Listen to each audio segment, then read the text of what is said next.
Di kampung-kampung kalau ada masjid speaker, di mana-mana saya sering ditanya. Wadah yang berugus, kandani nak adzan juga banter-banter, mengerameni tonggo. Nak niat sholat ora usah adzan nak isteko. Bar. Sing sitok, yo ora kudu banter ben siar. Sing sitok mau sedemen dipisoi tok, mergo sing ora seneng malah mau misoi tok, sing wis seneng tanpa adzan pun yo tanpa adzan rame-rame maksudnya wis salat ke milih ndi. Dulu tuh perdebatannya gitu. Abu Bakar nak wiridan ning masjid tuh wirih banget. Selirih-lirihnya. Umar nak wiridan bianter. Tapi ranggosan sistem wong zaman itu, tapi banter aja. Tapi sing ramai lah, intinya sing ramai. Ketika Abu Bakar ditanya Rasulullah, ya Abu Bakrin, kenapa kamu melirihkan suara? Jadi saya itu malu sama Allah. Dia itu zat maha mendengar. Jadi saya mengeraskan suara itu malu. Kayak pangeran butuh suara keras saya. Umar ditanya, kenapa kamu terlalu keras? Umar jawabannya sederhana, berbuatan ngantuk. Makanya nggak ada satupun ulama yang mengatakan Umar itu afdhalu min Abi Bakar. Mungkin jawabannya itu kadang sederhana banget. Malahnya ijma' ahli sunnah itu Abu Bakar afdhalu min Umar. Kalau nak dua jawabannya beneran ngantuk. Padahal jawabannya Abu Bakar, kalau nu izin kalian pangeran yang maha pendengar kok banter-banter.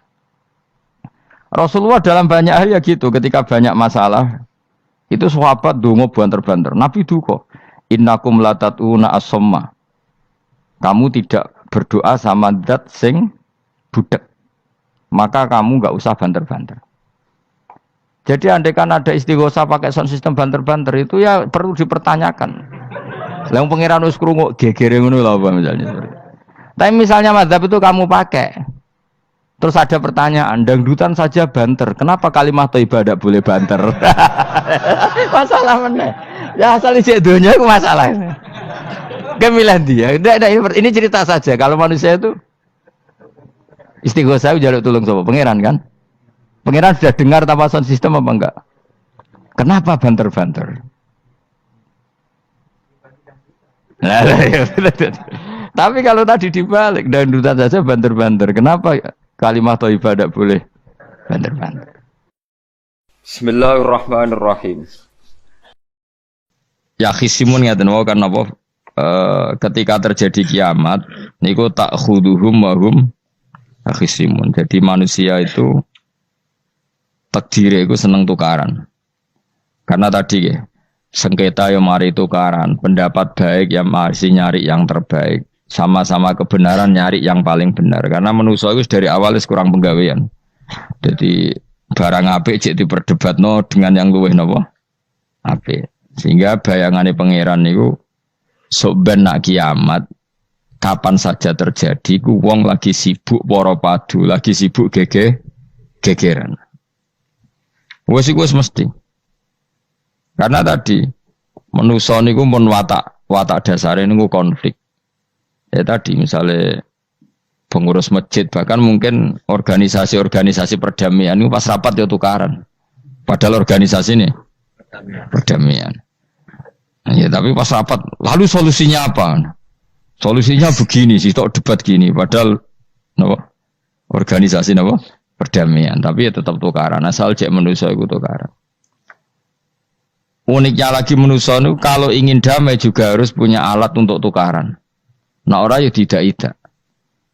Lalu kalau nanti ngaji kitab dalam salah satu kitab ada makalah gini. Idza aradta as-sulha fasta'id dalil harbi. Kalau kamu ingin damai, maka siapkan alat perang sebanyak mungkin.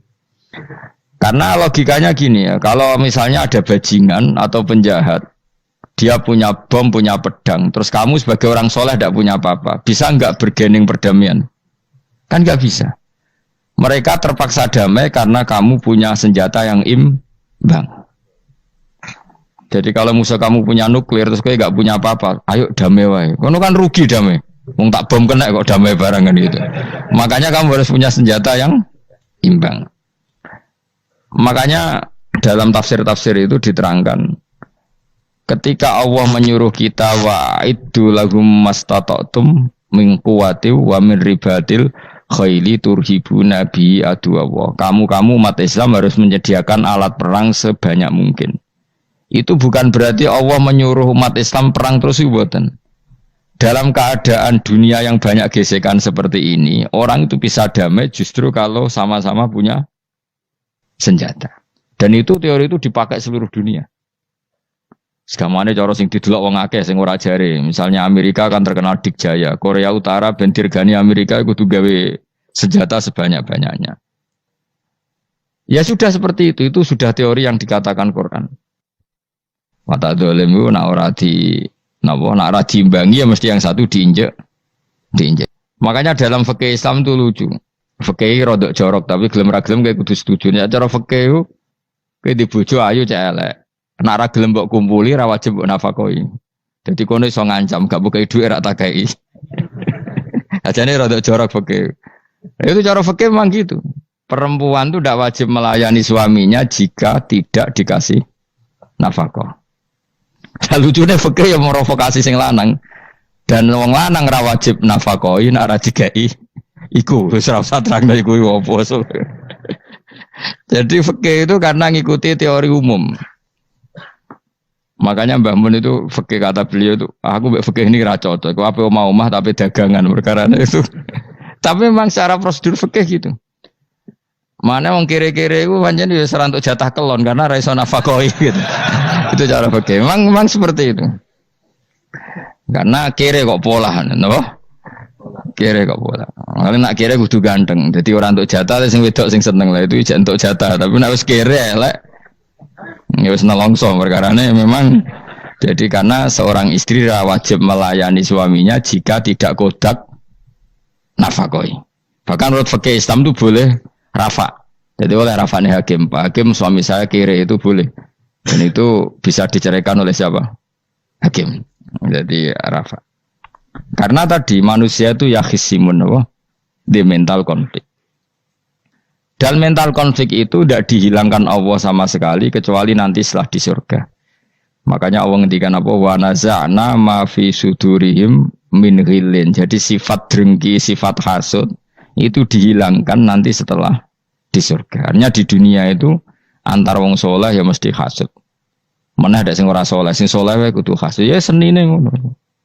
Waktu Indonesia ini rebutan dari presiden iku geger, rebutan masjid geger. Bahkan rebutan ngeklaim nak salate paling sah, torekoe paling bener itu ya geger. Padahal yang ngerti otoritas itu yang pangeran, tapi manusia tetap menang kalah, wae geger.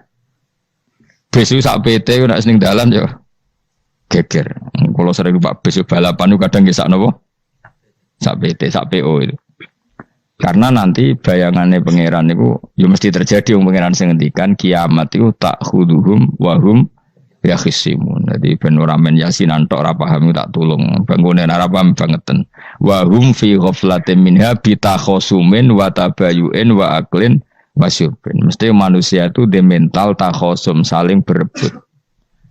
Makanya cita-citane Sidina Ali dawuh Sidina Ali ana awaluman yatsu baina yadayir rahmanil khusumah dari Sidina Ali. Saya nanti pertama ketemu pangeran itu akan melaporkan musuh-musuh saya. Jadi cita-citane dene ngono. Aku lah di rencana ngono. Aku lah di ben seru no. Jebule bareng lapor ku alah wah ya nyoro. Sidina Ali pede wae anak gue wis lapor jebule. Salah. Karena apa? Ya itu tadi. Manusa iku wis pokoke ngono. Pertama manusia itu Nabi Adam. Iku ya wis geger mbek malaikat. Dari pangeran Adam khalifah, dari malaikat khalifah kok manusia mesti seneng geger. Tapi malaikat protes iku ya geger dhewe. Wong pangeran sing duwe kawula kok ngangkat digegeri. Jadi mengan pangeran ra trimo. Wong aku sing duwe makhluk gawe aturan kok mbok gegeri. Iku pangeran. Jadi manusia pertama iku seribet. Pertama ribet mbek malaikat. Bareng Qabil mbek Habil ya ribet mbek dulur.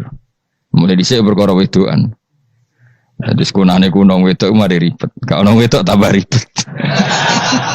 Wis pokoke donya wis ribet wis dinikmati wae no. Dinikmati. Makanya banyak orang top itu. Kalau punya kenalan banyak orang top.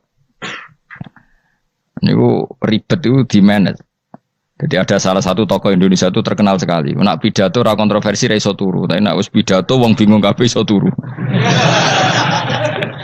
Niku saya sangat kenal orangnya. Saya ngerti supire takoki, "Mau piye? Tak pidato ini udah bingung ta." Nak dijawab ra bingung kecewa deh. Lek jawab wah bingung sedanten, wah seneng itu iso turu deh. Karena memang konflik itu manusia tetap seperti itu. Jadi apa ya? Kebaikan pun makanya ada guyonan ini betul kisah nyata ini. Tapi reputasi bernegaranya ini karena sensitif. Ada negara tertentu yang muadzin itu digaji 30 juta. Jadi orang-orang melarat ini muadzin tok itu 30 juta. Naiknya BMW. Imamnya itu digaji 70 juta. Hitung saja kalau 70 juta satu bulan satu sholat berapa? 70 dibagi 30. Kira-kira berapa satu hari ini? 2 juta ya, sekitar 2 juta 200 lah. Enggak kayak Indonesia, imamnya fakir-fakir terus muadzinnya fakir-fakir. Dikira itu satu prestasi negara itu karena mengapresiasi, menghormati muadzin dan jebule sing kiai Indonesia aja penak. Madekman ke salat terus. Maksudnya lah madekman ke salat terus lah ono gajine ngono. Akhirnya kecewa dong. Semenjak itu ora berani cerita prestasi negara itu pada Indonesia. Ya dia itu bangga negaranya itu menghormati imam sampai digaji, muadzin digaji. Terus dikirakan Indonesia dinya. Imam Indonesia kan fakir-fakir, kadang wis padasane elek imami dhewe, koma dhewe. Terus macam-macam lah. Nah. Tapi dekne gak ngerti nek Indonesia ku pinter tukaran, pinter debat. Oh, berarti ke sholat terus itu perkara ono gajine tuh. Makanya imam di sana sergap-sergap karena kalau nggak ngimami dipotong gaji. Semenjak itu negara itu nggak pernah cerita prestasinya negaranya mengelola imam. Nah itu dunia-dunia kemarin geger. Saya sering debat sama banyak kiai karena itu. Gue setuju di masjid imami digaji sama ndak. Misalnya saya partai ikhlas, setuju ndak biar ngimami itu ikhlas. Ada yang partai realistis, mereka kan punya keluarga, harus dibaji dong, kalau enggak kasihan. Partai realistis versus partai ikhlas. Menang mana coba? Menurut hukumnya Allah mungkin menang ikhlas, tapi partai realistis, masuk wong kok ngimami tok rantuk gaji. Artinya apa? Dalam kebenaran saja bisa diperdebatkan, apalagi barang benar baik batil. Karena manusia itu punya mental wahum yakhisimun. Ya sudah seperti itu. Makanya nanti benar-benar gak ada konflik itu di akhirat. Mulane akhirnya imam gak bangga. Surga ngimami wangsane hebat jebule mergo digaji. Mandekman ke salat terus wong ono gajine. Artinya salatnya orang Indonesia itu luar biasa. Imam-imam Indonesia tanpa gaji kok. Ya resikonya kadang mutung, itu kan gak masalah. Tapi ya gak masalah lah, tapi tetap ikhlas timbang napa? Gaji. Mulane kula nu bingung saiki hafid mulai digaji, ustaz digaji, kula bingung ngerti takoki. Kula berkali-kali beberapa pemprov kan ingin mengapresiasi hafid dapat insentif terus ustaz. Kula ngerti takoki jenengan termasuk yang setuju apa enggak, Gus? Muni setuju iku kok didik wong kedonyan. Muni ra setuju hafid metu dhuwit kok ora oleh. Aku yang mending ngene, wong alim ora iso mikir dunya, mending ngono ta. Itu yang tanya itu kadang gubernurnya tanya saya, bupatinya tanya saya, Gus di daerah mana-mana itu ustadz, guru madrasah itu dapat insentif. Cara jenengan Rembang setuju apa enggak? Aku jawabku yo ngelatih ustadz seneng duit yo ora apik. Nentang ustadz untuk rezeki ku yo ora apik. Wong ustadz fakir yo akeh tenan. Nah, kula kan wong keramat, gak mati masalah cara orang untuk gaji. Tapi kan tidak semua orang keramat. Nah, kula wong keramat untuk gaji tetap gagal. Tapi rata-rata ustaz kan tidak keramat. Gak keramat, bujane cerewet. Cek kumpul mertua.